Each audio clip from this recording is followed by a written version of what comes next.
Good afternoon, everybody. My name is Perla, and this was the research that I conducted with Dr. Dougherty on a comparison between hydroxypropylmethyl cellulose and carboxymethyl cellulose aerogels for the absorption of oil pollution in water bodies. So, so let's begin. With a global dependence on petroleum-based products, large volumes of oil are regularly transported. As a result, marine oil spills can occur, causing devastating and lasting impacts to the environment, wildlife, and public health. This was widely evident during the Deepwater Horizon spill that occurred at the Gulf of Mexico in 2010, spewing 168 million gallons of crude oil. However, a review of existing cleanup protocols reveals lack of effectiveness, cost efficiency, and create further environmental concerns. To combat this, renewable and sustainable approaches to oil cleanup must be employed. The current common methods of cleanup used at oil spill sites involve chemical and physical means to remove oil. This involves usage of containment with booms and skimmers, in situ burning, and chemical dispersants. However, each of these methods are either limited to the amount of oil contained or create additional environmental impacts, like combustion byproducts from in situ burning or introducing chemical dispersants to benthic marine life. So, a viable candidate that can be utilized for oil cleanup, namely a biopolymer, includes cellulose. Cellulose are organic hydrophilic polymers found in the structural components of plant cells. Interestingly, its derivatives, carboxymethyl cellulose, abbreviated CMC, and hydroxypropylmethyl cellulose, abbreviated HPMC, are amphiphilic in character, giving them both hydrophilic and hydrophobic properties. Additionally, they are extremely biocompatible and sustainable, making them promising material for oil cleanup. Both HPMC and CMC are cost efficient, non toxic, and have been approved by the FDA for usage in the cosmetic and drug industry.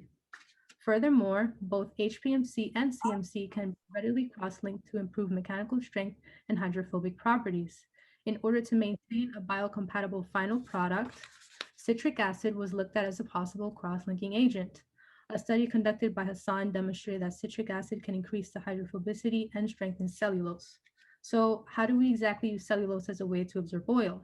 Well, by turning them into aerogels. Aerogels are solid material characterized by their low density, high porosity, and high specific surface area.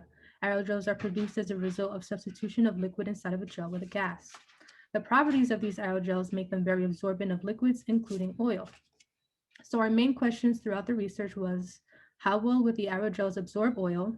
How well could absorption capacities be improved by adding a cross-linking agent, namely citric acid? And lastly, in what ways would the citric acid affect functionality of the aerogels? So, moving on to their production, both HPMC and CMC were dissolved separately in 100 mLs of distilled water that was heated to 50 degrees Celsius and stirred until a clear solution was obtained. The samples were separated based on citric acid concentration that was added and whether or not they were to be left at room temperature for 1 week before being placed in a negative 80 degrees Celsius freezer. Samples were cross-linked 5% by weight and 10% by weight, receiving zero point 0.1 gram or zero point 0.2 grams of citric acid, respectively. After 1 week in the freezer, they were put in the freeze zone lyophilizer at 1 pascal overnight. Then, to determine aerogel oil absorption, the samples were put in 200 mLs of Pennzoil for 1 minute and 30 seconds, then quickly placed on a ring stand for 30 seconds before measuring their final weight. Lastly, to determine their stability, the oil-saturated samples were placed in a beaker with 300 mLs of distilled water on a hot plate stir on a low stirring function for 1.5 hours, and this was just to simulate waves and movement in a body of water. In our findings, we noticed that the HPMC samples, cross-linked with citric acid and left at room temperature before being placed in the freezer, showed better stability and absorption compared to the CMC samples. And then here, if we note sample F compared to sample E, sample F was our CMC sample and sample E was the HPMC sample. They look very similar, but it's important to note here, because this is just a photograph, sample F, the CMC sample, was a lot more softer compared to the HPMC sample, that was especially noticed when I was trying to remove them from the beaker. So we continued to use HPMC because overall the stability was greater and they still had considerable absorption capacities. As the concentration of the cellulose increased, however, absorption capacity was compromised as the cross-linking effects increased.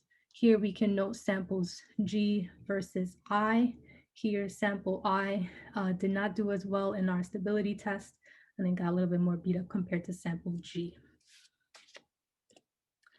To conclude, aerogels that remained at room temperature for 1 week exhibited better stability, but lower absorption capacity, although the absorption capacity was still considerable.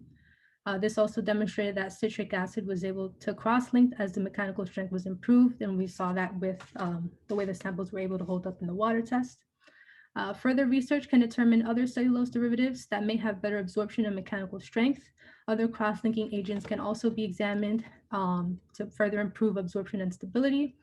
And it's also important to note the relative ease to create these aerogels without causing further environmental damage, which is what we see in a lot of the current oil method cleanup methods.